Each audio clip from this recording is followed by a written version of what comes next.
मार होती है, फिर चाहे वो मौसम की हो या सिपाही की। चीख कर उड़ी फड़फड़ाती हुई चील की तरह रज्जन की तकलीफ भरी हुई एक सदा सी सुन पड़ी। ओ माँ! नत्थू के हाथ कमर में बंधे कपड़े के छोर से बनाई छोटी सी पोटली पर इस कदर ढीले पड़ गए कि पोटली उसके बदन का हिस्सा जैसी न बनी होती तो ज़रूर सरक गिरती। आवाज़ बांस जैसी तड़कती हुई तकलीफ भरी वो चीख ज़्यादा लंबी नहीं थी, लेकिन नत्थू की पसलियों के अंदर बहुत दूर तक और देर तक लकीर सी खींचती चली गई। कितनी लंबी और तीखी मार होती है, फिर चाहे वो मौसम की हो या सिपाही की। जून की इस बहुत तीखी और बहुत ज़्यादा चढ़े बुखार की तरह बेआवाज़ धूप में नत्थू जहाँ ठिठक गया था, वहाँ से सिर्फ कुछ कदम आगे ही उसके मकान की पिछली दीवार थी। कच्ची मिट्टी से खड़ी की गई उस दीवार पर सफ़ेद सीपियाँ और घोंगे इस तरह उभर आए थे गोया वो वहाँ जड़ दिए गए हों। उस सफ़ेद पच्चीकारी के बीच पानी की धार से कटी मिट्टी की सकड़ी खड़ी धारियाँ जाहिर कर रही थीं कि मौसम की अगली मार पड़ते ही दीवार गल कर गिर जाएगी। शायद इस दीवार के गिरने पर भी वैसी ही दिल दहलाने वाली और भद्दी आवाज़ हो जैसी आवाज़ इस बार रज्जन की सुनाई दी थी। नत्थू ठहर गया था। हो सकता है वो अगली चीख का इंतज़ार कर रहा हो या फिर पहली ही चीख के अपने अंतर में डूबने का समय लेना चाहता हो। रज्जन की आवाज़ दोबारा नहीं आई। मौसम की मार से छिली हुई दीवार की तरह ही शायद बारिश या डंडे के सिर्फ एक और आघात से वो भी गिरा हो, तालाब की मिट्टी से बनी काली भूरी दीवार सा। इतने समय में पोटली उसने दोबारा सावधानी से पकड़ ली थी। पोटली में काफ़ी तादाद में तोड़ी अरहर की फलियां थीं। इन्हें छिलके सहित उबाल लेने के बाद थोड़े से नमक की मदद से खासे स्वादिष्ट भोजन के रूप में काम में लाया जा सकता था। खाने के मामले में उसके लिए ये मौसम लगभग समृद्धि काल होता था। हर किसी के लिए ये जानना आसान नहीं होता कि दुनिया का सबसे उम्दा खाना क्या होता है, लेकिन नत्थू को ये ज़रूर मालूम था कि मिट्टी और सड़े पत्तों के बीच टपकने वाले महुए के रस भरे हुए सफ़ेद फूलों या फलों के बाद सबसे जायकेदार खाना अरहर की उबली हुई फलियां होती थीं। अरहर एक ऐसी बदतमीज़ फसल है जो बिना किसी खाद या पानी के, बग़ैर किसी सही देखरेख के खेत में बेतरतीबी से खड़ी रहती है और इतने लंबे अरसे तक खड़ी रहती है कि लगता है वो वहाँ हमेशा ऐसी ही बनी रहेगी। खेत की हिफाजत करने वाला ही नहीं, उसे चर जाने वाला जानवर भी अक्सर उसकी तरफ से उदासीन हो जाता था। ऐसे में झुलसाकर सुखाए आदमियों की खड़खड़ाती बेजान भीड़ की तरह खड़े उस खेत से 2 पाव फलियां तोड़ लेना मामूली बात थी। रज्जन लाल की उस कातर चीख के बाद सब खामोश हो गया। सिर्फ एक ऐसे परिंदे की आवाज़ आती रही जिसके बारे में नत्थू ने ही नहीं, गांव के हर आदमी ने एक ही विभत्स और सिर्फ एक ऐसे परिंदे की आवाज़ आती रही जिसके बारे में नत्थू ने ही नहीं, गांव के हर आदमी ने एक ही विभत्स और जुगुप्साजनक कहानी सुनी थी। सच तो ये है कि बहुत स्वादिष्ट महुए एकत्र करते हुए अक्सर वो परिंदा बोलता ज़रूर था और उसे वही कहानी याद भी आती थी। कहते हैं कभी एक बूढ़ी औरत ने घर के बाहर धूप में महुए फैलाए और लकड़ी बीनने जाते वक्त अपने एकमात्र पोते से कह गई कि वो महुओं की हिफाजत करे। धूप से सूखकर महुए बहुत कम हो गए। बुढ़िया ने वापस लौटकर समझा कि बच्चा चोरी से महुए खा गया। बुढ़िया ने बच्चे को सिल के पत्थर से मारा। बच्चा मर गया। लोगों ने बुढ़िया को बताया कि महुए चोरी नहीं हुए थे, सूख कर कम हो गए थे। इसके बाद बुढ़िया एक चिड़िया बन गई और हर दोपहर आवाज़ लगाने लगी, उठो पुत्तू, पूर पूर पूर। रज्जन को वो लोग सुबह कोई 8 बजे ले गए थे। उनमें से एक छोटा थानेदार था, बाकी सिपाही थे। रज्जन से उन्हें क्या जानना था, ये शायद ही किसी को मालूम रहा हो। रज्जन को जिस वक्त पुलिस ले चली उसके पीछे बच्चों की खासी ही भीड़ थी, लेकिन मर्द या औरत कोई नहीं था। बच्चे शायद वहाँ बहुत देर तक रहे हों। गांव के बाहर प्रधान के खेतों से कटकर आने वाले अनाज के इकट्ठा करने की जगह और छोटे से एक कमरे के स्कूल के पीछे से होकर रास्ता कुछ बेढंगी कब्रों के बीच से गुजरता हुआ एक टीले की जैसी जगह की तरफ निकल जाता था। इस टीले पर पलाश की धूल से अटी झाड़ियाँ और मकड़ी के जाले जैसे फूल उगाने वाली लंबी सूखी घास थी। बच्चों और रज्जन को उधर जाते देखने वालों में नत्थू भी था। जाने कैसे उसे लगा था कि उसे वहाँ उस वक्त दिखाई नहीं देना चाहिए। शायद उसी अपरिभाषित आशंका के कारण उसने सोचा था कि फलियाँ तोड़ने में ज़्यादा वक्त लगाना चाहिए और फिर जहाँ तक बने सीधे रास्ते घर नहीं लौटना चाहिए। लंबा रास्ता तय करके गांव के करीब आते आते उसने ये आवाज़ सुनी, बहुत दूर से और बहुत ज़्यादा तकलीफ़ में छटपटाती आवाज़। वो रज्जन की आवाज़ थी, कुछ ऐसी जैसे कीचड़ के बीच नोकदार लकड़ी से छेद दी गई मछली हो। रज्जन की उस चीख के साथ ही बबूल के झीने बेडोल दरख्तों के बीच से कहीं से उस परिंदों की आवाज़ आने लगी। रज्जन की उस चीख के साथ ही बबूल के झीने बेडोल दरख्तों के बीच से कहीं से उस परिंदे की आवाज़ आने लगी, उठो पुत्तू, पूर पूर पूर। जैसे वो कह रहा हो, बेटा उठ जाओ, महुआ कम नहीं हुआ है, पूरा है। ये चिड़िया बोलना शुरू करती है तो बोलती ही जाती है, तीखी दर्द भरी आवाज़ में, अक्सर घंटों। उठो पुत्तू, पूर पूर पूर। रज्जन की आवाज़ के साथ बच्चों का वो हुजूम भागता हुआ स्कूल नाम के उस अधगिरे साइबान के पास आ गया। शायद उन्हें पुलिस वालों ने धमका कर भगा दिया था। बच्चों के उस हुजूम में ही रज्जन का बेटा भी था। स्कूल के पास ठहर कर बच्चों ने उसकी तरफ देखा। उनकी निगाहों में न कोई कौतूहल था, न करुणा। उसे देखकर वो अपनी अपनी व्यस्तता का साधन खोजने लगे। रज्जन का बेटा अभी तक सामान्य दिख रहा था, पर वो यकायक कमज़ोर और बीमार दिखने लगा। उसका सांवला चेहरा ऐसा हो आया जैसे उस पर राख की एक परत आ जमी हो। वो धीरे से सूखे हुए गोबर के एक ढेर पर बैठ गया। बच्चों को अपनी व्यस्तता खोजने में ज़्यादा देर नहीं लगी।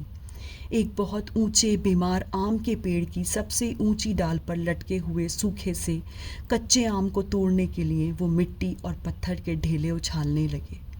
वो आम शायद बहुत दिनों से वहीं था, या फिर एक गिर जाने पर दूसरा प्रकट हो जाता था। बच्चे लंबे अरसे से उस पर ढेले चला रहे थे। किसी को पता नहीं वो आम कभी गिरा भी था या नहीं। हाँ, बच्चों की इस कोशिश पर उस स्कूल के ऊपर रखी गई टिन की चादरें गिरते हुए ढेलों की वजह से खासा शोर करती थी। काफ़ी पत्थर गिर चुकने के बाद अंदर से स्कूल के एकमात्र अध्यापक किशन बाबू की आवाज़ें सुनाई देती थीं। ठहर जाओ सालों। इस ललकार के बाद बच्चे ईंटें फेंकना बंद करके किसी और काम में लग जाते थे।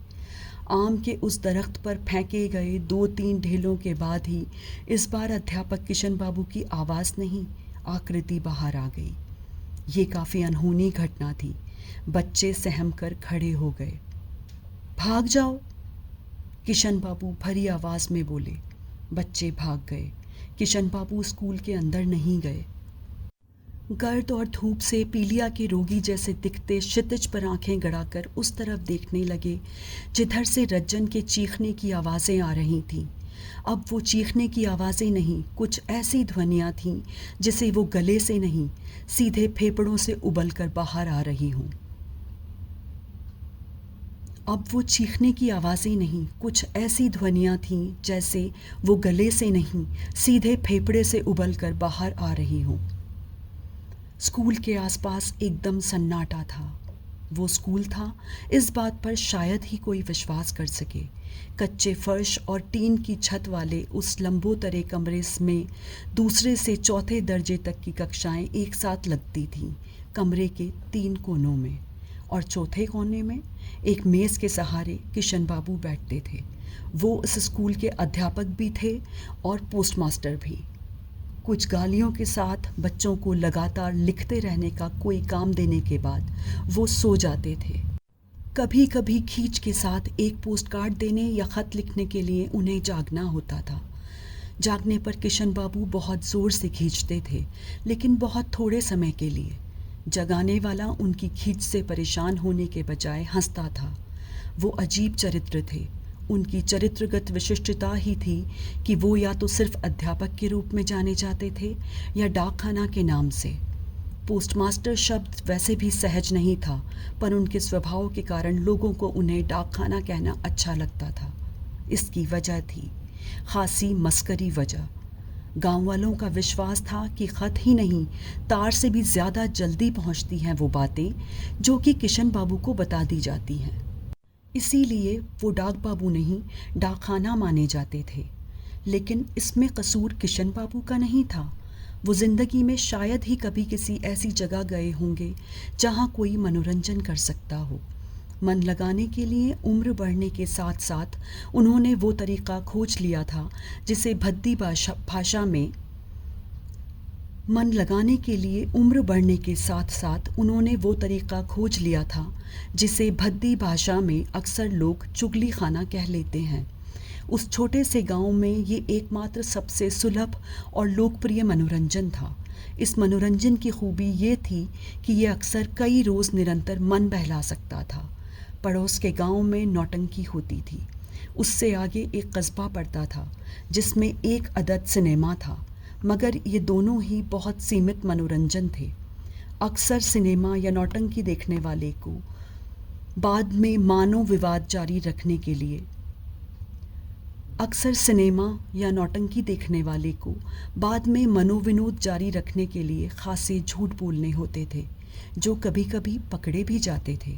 मसलन एक बार पंडित राधे श्याम ने एक सिनेमा देखा और वापस लौटकर बताया, बड़ी गंदी तस्वीर है, उसमें खुलेआम औरत मर्द गड़बड़ करते हैं। खुलेआम गड़बड़ करते हैं? पड़ोसियों में अचानक उत्सुकता जाग पड़ी। अरे बड़े गंदे होते हैं, ये मत पूछो। अरे बड़े गंदे होते हैं ये, मत पूछो। पंडित ने थूका भी। मगर होता क्या है? उत्सुक पड़ोसियों ने सहसा कल्पनाएं करनी शुरू कर दी। अरे क्या नहीं होता, पूछो। रंडियां होती हैं, कुछ भी कर सकती हैं। पंडित ने उत्तर दिया। मतलब कपड़े वपड़े सब उतार कर? पड़ोसियों ने उत्सुकतावश फिर से पूछ लिया। लो, इस लल्लू की सुनो। पंडित ने अपना तर्क दिया। सबने विश्वास कर लिया कि पर्दे पर पंडित राधेश्याम वो कुछ देख कर आए हैं जो दुर्लभ होता है, और वो भी इतने सुंदर सजे धजे लोगों के बीच होता हुआ। एक दूसरे को बगैर बताए यकायक कई लोग अगले दिन गांव से गायब हुए, और जब वापस लौटे तब पंडित राधेश्याम को उससे भी ज़्यादा गंदी गालियां दे रहे थे, क्योंकि पर्दे पर उन्होंने जो देखा था उसमें बिस्तर पर जाने से पहले नायक और नायिका कपड़े उतारते ज़रूर दिखे, लेकिन सिर्फ कपड़े ही। नायक नायिका नहीं दिखे। उनके उतारे कपड़ों का ढेर बन गया तो गांव वालों ने उत्सुकता से सांस रोक ली। वो समझे कि अब बिस्तर पर दोनों दिखाई देंगे, लेकिन पर्दे पर तुरंत अंधेरा हो गया, और जब उजाला हुआ तो लोग नायिका के बाप से शिकायत करने जाते दिखे। ऐसे माहौल में बेहतरीन मनोरंजन किशन बाबू दे सकते थे। अरे भाई सुना? नहीं सुना? छोड़ो, तब तुम्हें बताने से क्या फ़ायदा। किशन बाबू के इस संवाद को सुनने वाला उत्सुक से ज़्यादा शर्मिंदा होता था, क्योंकि किशन बाबू तुरंत ये भी कह देते थे, सारा गांव जानता है, तुम ही कैसे अनजान बने हो? मुझे तो स्कूल को देर हो रही है। ये संवाद बोलने के बाद किशन बाबू स्कूल की तरफ चल भी पड़ते थे। ऐसी हालत में ये वाक्य सुनने वाला इस आशंका से लगभग बौखला जाता था कि किसी बेहद रोचक प्रसंग की हिस्सेदारी से वो वंचित रह जाएगा। तब वो यकायक प्रार्थी हो जाता था, बल्कि चापलूस। कौतूहल से चिकनाई आंखों से इधर उधर ताकता हुआ किशन बाबू से सट जाता था। कसम से डाकखाना बाबू, इधर हम ऐसे फंसे रहे कि पूछो मत। तो फिर फंसे रहो बच्चों, मैं तो प्रपंच में पढ़ता नहीं, सारा गांव जानता है नंदू की घरवाली का किस्सा। इसके बाद किशन बाबू वहाँ ठहरते नहीं थे। धीरे धीरे अगले दिन तक गांव का हर मर्द छोटा मोटा किशन बाबू बन जाता था। वो ये सिद्ध करना चाहता था कि नंदू की घरवाली के कांड का प्रथम उद्घाटन करता वही है। ये सिद्ध करने में वो किस्से को अपनी कल्पना के पूरे कौशल से गढ़ने की कोशिश करता था। इस किस्से को सुनने वाला इसे अपना मौलिक उद्घाटन मनवाने के लिए अगले आदमी को अपनी तरफ से खासा नमक मिर्च लगाकर सुनाता था। इस तरह वो किस्सा जो भी रहा हो, कई रोज तक तरह तरह के रूप लेता हुआ लगभग समूचे गांव का मनोरंजन बना रहता था। इस मनोरंजन में लोगों का मन रमाने की खासी ही शक्ति थी, लेकिन यही गांव की गड़बड़ी की जड़ भी था। गड़बड़ी कहीं राधे की साली की हो, नाम रघुनंदन की बहू का चल पड़ता था, और इस तरह जो झगड़ा उठ खड़ा होता था वो अक्सर और ज़्यादातर रोचक होता था। मनोरंजन का चक्र पूरा होते न होते मालूम होता था कि रघुनंदन ने मनसा को पीट दिया और मनसा नंदू को गाली दे आया, या नंदू ने राधे पर ईंट फेंक मारी। ये झगड़ा जल्दी शांत नहीं होता था, क्योंकि झगड़ा ठंडा जल्दी पड़ जाए तो उसमें भी मनोरंजन भाव का ही व्याघात होता था। जब नंदू राधे को ईंट मारता था तो राधे गोपाल की चाची का भेद खोल देता था, और रघुनंदन से पिटने वाला मनसा टिंगू के घर का पर्दा उघाड़ देता था। इस तरह जितनी देर ये झगड़े चलते थे, मनोरंजन रस के परिपाक की संभावनाएं बढ़ती ही जाती थीं। इसलिए लोग एक तरफ तो दो आदमियों को समझा बुझा कर चुप कराते थे, पर कोई ऐसा सूत्र भी छोड़ देते थे जिससे अगले 4 के बीच शाम तक दोबारा फसाद खड़ा हो जाए। उस गांव में बेहद लापरवाही लेकिन रुचि के साथ खेले जा रहे इस खेल में कुछ ऐसी रहस्यजनक शक्ति भी थी कि लगता था ये खेल खुद गांव को खेल रहा है। डोरी से बंधी उस गरारी की तरह जो धागे से खुलती हुई जितनी तेज़ी से नीचे उतरती है, उतनी ही फुर्ती से धागे को लपेटती हुई दोबारा ऊपर चढ़ जाती है। गांव का दिन अपनी तमाम बदहाली के बावजूद उतना बुरा नहीं होता, बल्कि उसमें कुछ ऐसा होता है जो आदमी को अपनी तरफ खींचता है, अपने से जोड़ता है।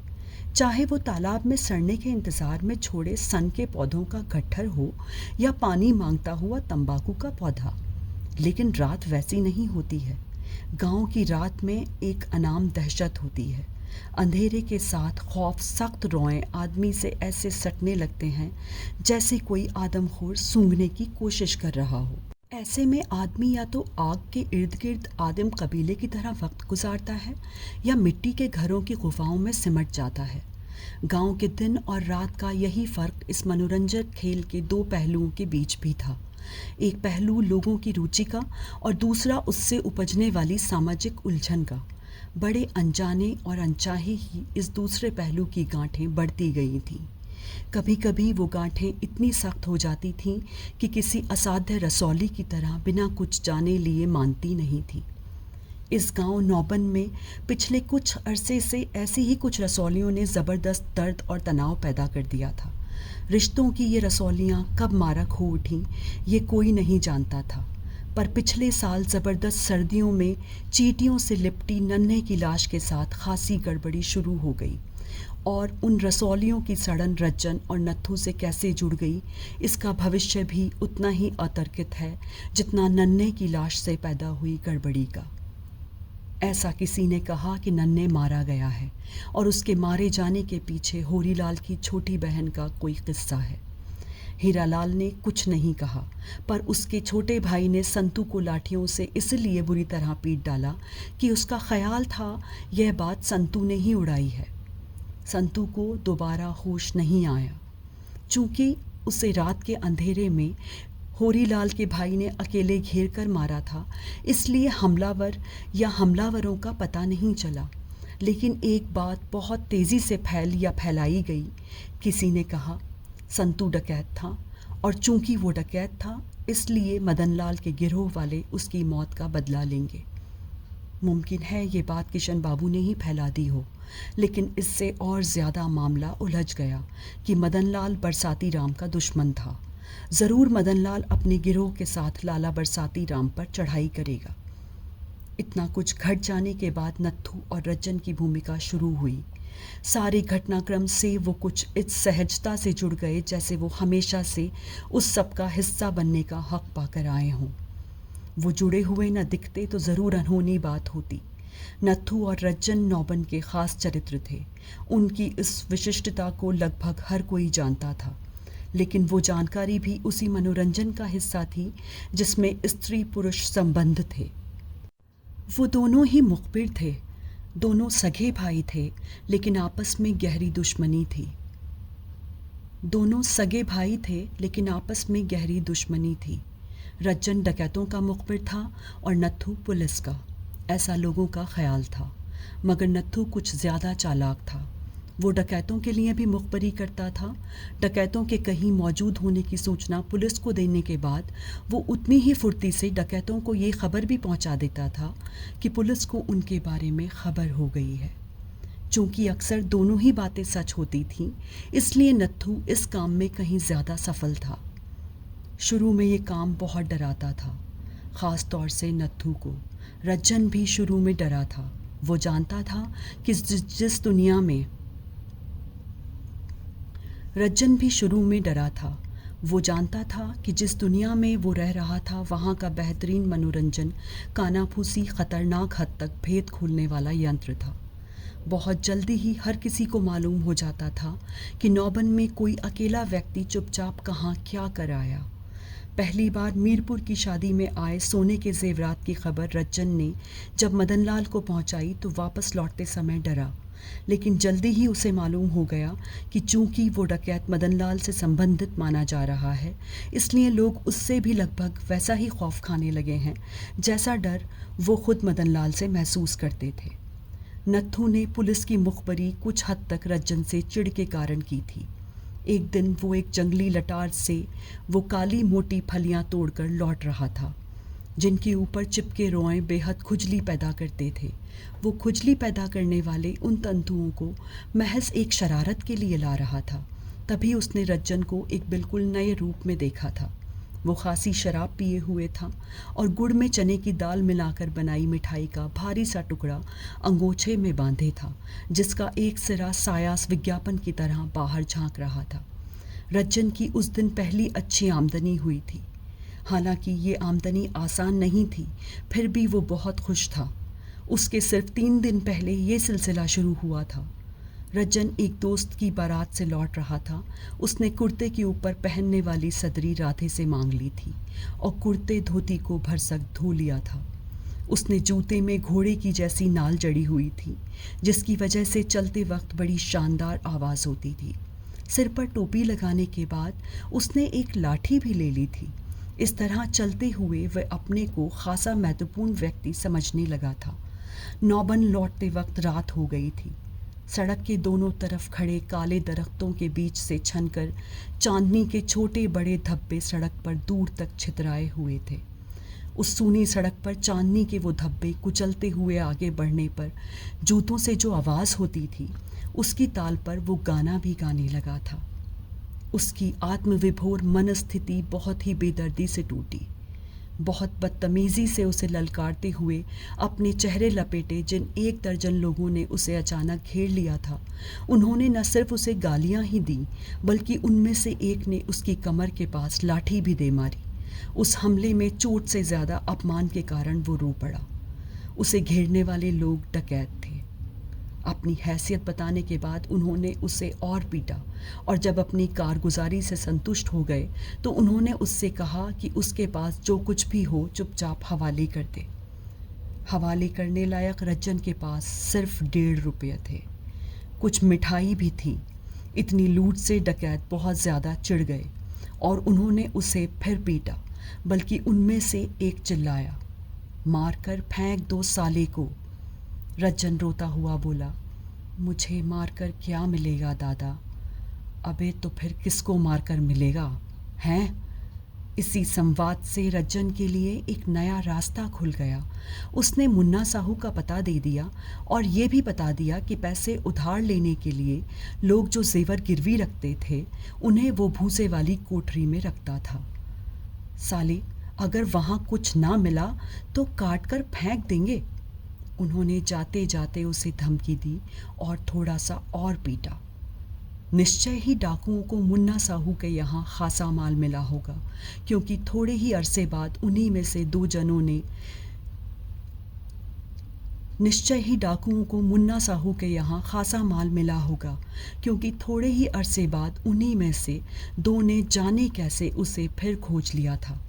रज्जन डरकर दोबारा पिटने के लिए साहस जुटा रहा था कि उन्होंने अपना प्रस्ताव रख दिया। सही सूचना देने और उस सूचना से लाभ होने पर 20 रुपये मिलते थे और देसी शराब के साथ उम्दा खाना। और ये सारी अय्याशी, नए रोज़गार की सारी बारीकियां नौबन के हर आदमी को मालूम हो गई थी। इन्हीं से खींचकर एक दिन नत्थू ने ये सब कुछ पुलिस को बता देने का फैसला कर लिया था। बहाना बनाकर लंबी यात्रा करने के बाद जब नत्थू थाने पहुंचा तो उसे लगा वो वहां नाहक आ गया था।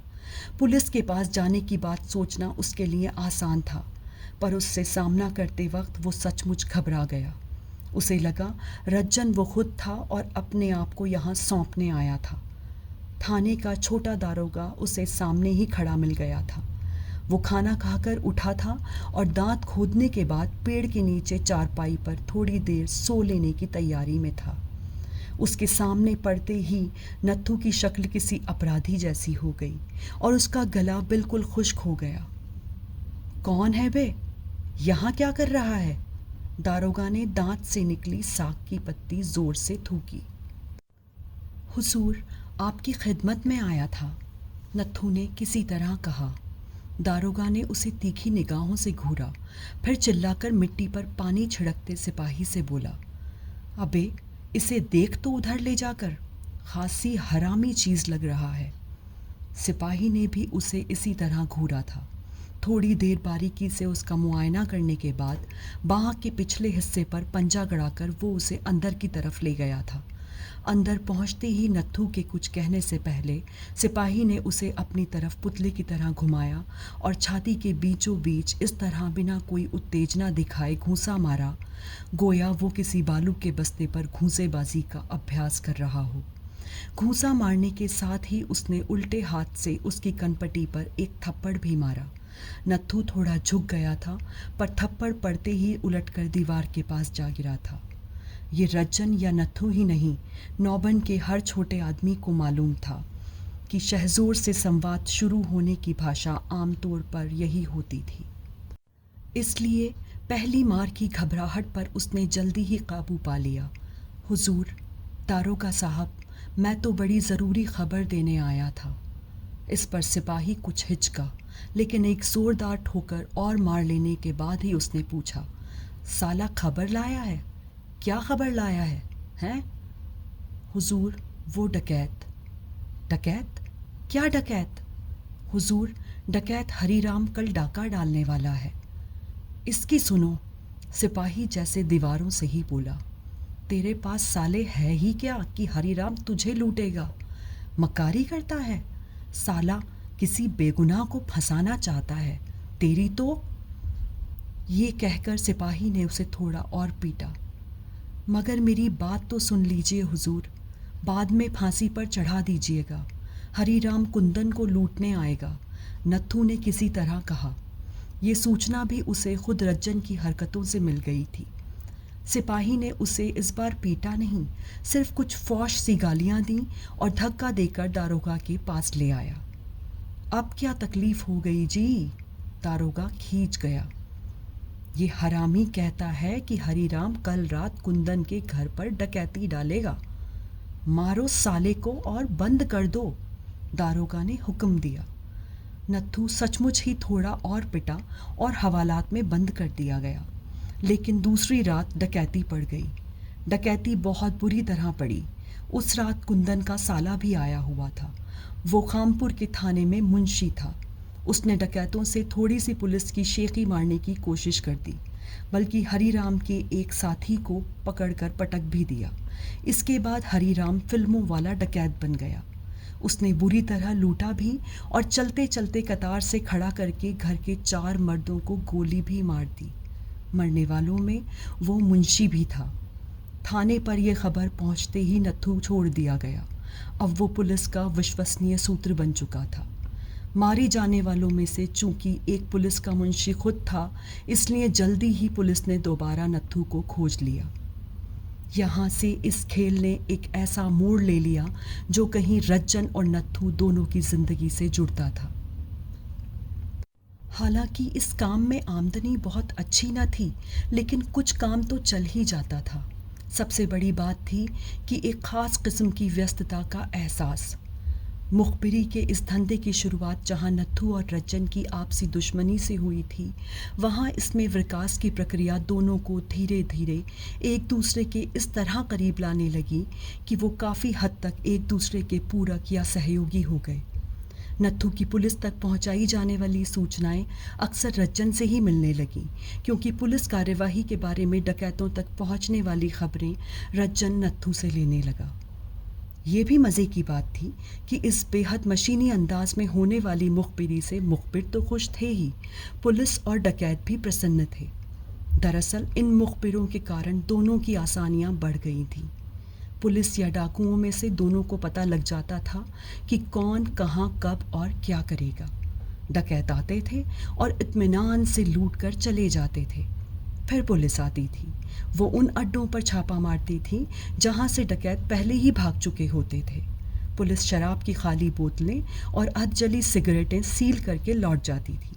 अभियान दोनों में से किसी के असफल नहीं होते थे। मगर इस बीच एक भारी गड़बड़ी हो गई। एक मंत्री का भाई अपने परिवार के साथ मोटर पर रात के वक्त शिकार से लौट रहा था। मोटर रोककर डाकुओं ने उन्हें मार दिया और जो मिला वो लूट ले गए थे। ये मामला बहुत गंभीर था और पुलिस और डाकुओं को ही नहीं, नत्थू और रज्जन को भी पता लग गया था कि ये मामला आसान नहीं है। नत्थू पोटली में बंधी अरहर की फलियां बीवी को सौंप देना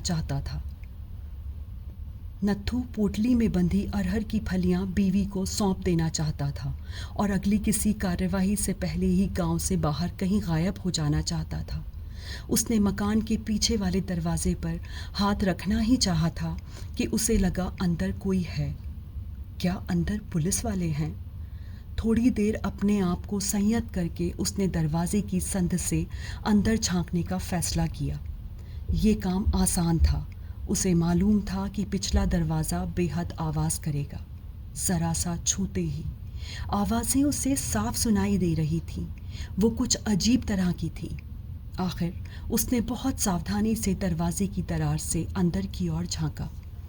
वर्दियाँ तो वही थीं, निश्चय ही वही जो पुलिस वाले पहनते हैं, लेकिन मदनलाल को पहचानने में उससे भूल नहीं हुई। अजब बात थी कि वर्दियाँ दोनों की एक ही होती थी, फिर मुखबिरी इतनी अलग क्यों थी? उसे ज़्यादा सोचने का वक्त नहीं मिला, क्योंकि थोड़ा सा किनारे पर पड़ी चारपाई पर जो कुछ हो रहा था वो देखकर नत्थू यकायक सूख कर बदरंग हो गया। फर्श पर मदनलाल अपने कुछ साथियों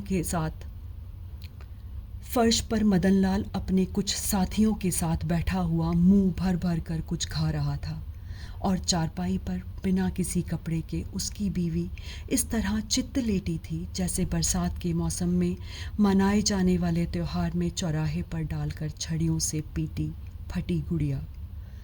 वो दरवाजे से हट गया। अंदर की आवाज़ें बहुत ज़ोर से उसके दिमाग में बज रही थीं। उसने झुककर चुपचाप से वो फलियां वहीं धूप में रख दी और लौट चला। इस बार खेल नहीं, सच। वो लोग यहाँ हैं और अभी रहेंगे। मदनलाल का पूरा गिरोह। भले ही पुलिस आए और उसकी बीवी को उस बेहुदा हालत में देखकर मज़े भी ले, पर पुलिस को आना होगा। कतराने के बजाय वो सीधे टीले की तरफ चल पड़ा। रज्जन के चीखने की आवाज़ फिर आने लगी थी, लेकिन उसी के साथ किशन बाबू ने बच्चों को महात्मा गांधी वाला पाठ ज़ोर ज़ोर से पढ़ाना शुरू कर दिया था। आज बहुत दिन बाद वो उस तरह पढ़ा रहे थे, शायद रज्जन की चीखों की तरफ से ध्यान हटाने के लिए। बुखार की तरह ज़मीन और आसमान को कपाती गर्मी में जब नत्थू टीले के दूसरी ओर उतरा तो पलकों पर बैठ गई लू के धुंधलके में उसने रज्जन को बाद में देखा। पुलिस ने उसे पहले देखा। रज्जन बिना किसी कपड़े के धूप में ज़मीन पर लेटा था या लौट रहा था और एक सिपाही लाठी का सिरा उसकी जांघों के बीच रह रहकर कोंच रहा था, जैसे पानी की तली नाप रहा हो। नत्थू पर नज़र पड़ते ही वहाँ वो सब थम गया। नत्थू कुछ और तेज़ कदम बढ़ाकर उन लोगों तक गया और निगाह मिलाए बगैर धीरे से एक सिपाही के कान में बोला, मदनलाल पूरे गिरोह के साथ मेरे घर में छुपा है, जल्दी करिए हुजूर। ये हरामी क्यों आया? दारोगा ने दूर से ही पूछा। सिपाही ने फुर्ती से पास जाकर दारोगा को वो बात बताई। दारोगा थोड़ी देर इस तरह गुमसुम हो गया जैसे वो किसी बहुत जटिल अभियान की तैयारी करने लगा हो। फिर सहसा उठ पड़ा। उसने चिल्लाकर जीप वाले को पुकारा और सिपाहियों से बोला, इस मुलजिम को जीप में डालो और इसे भी बैठा लो, जल्दी करो। उसने नत्थू की तरफ इशारा किया। नत्थू को और किसी वक्त ये ठीक नहीं लगता, पर अभी जो कुछ उसने देखा था उसके बाद खुद पुलिस की जीप में बैठकर निहत्थे ही सही गिरोह तक जाने में संकोच नहीं रह गया था। वो खुद ही जीप के पिछले भाग में बैठ गया। रज्जन को सीटों के बीच में डालकर सिपाही बहुत फुर्ती से जीप में आ बैठे। दारोगा के बैठते ही जीप रवाना हो गई। चक्कर ले लो, उधर बबूल के जंगल की तरफ से निकलो। जीप गांव के पीछे की ओर गई। ज़रूर, लेकिन नौबन की तरफ मुड़ी नहीं, बल्कि थोड़ी दूर ही निकल गई। नत्थू ने इस बात पर ध्यान दिया, पर उसने सोचा कि शायद पुलिस अपने ढंग से डाकुओं को घेरने की कोशिश कर रही है। तभी दारोगा बोला, रोको। जीप रुक गई। उसने रज्जन की पसली पर जूते की नोक चुभाकर कहा, इसे कहो उतरे, ना उतरे तो नीचे फेंक दो। इस तरह का आदमी शायद ज़्यादा ही मजबूत हो जाता होगा, क्योंकि सिपाहियों की थोड़ी सी कोशिश से रज्जन न सिर्फ नीचे आ गया बल्कि लड़खड़ाता हुआ खड़ा भी हो गया। तू भी नीचे उतर, दारोगा ने नत्थू को डांटा। डांट से थोड़ा शर्मिंदा होकर नत्थू भी नीचे उतर आया। उसके नीचे उतरते ही दारोगा चीखा, भाग, फौरन भाग। नत्थू समझ नहीं पाया। उसके नीचे उतरते ही दारोगा चीखा, भाग, फौरन भाग। नत्थू समझ नहीं पाया। अबे तुम लोग भागते हो या नहीं, लगाऊं मार। दारोगा फिर चीखा। नत्थू पहले तो पीछे हटा, फिर बहुत धीमी चाल में भागने लगा। अब चूंकि उसकी पीठ जीप की तरफ थी, इसलिए वो कुछ देख नहीं सका।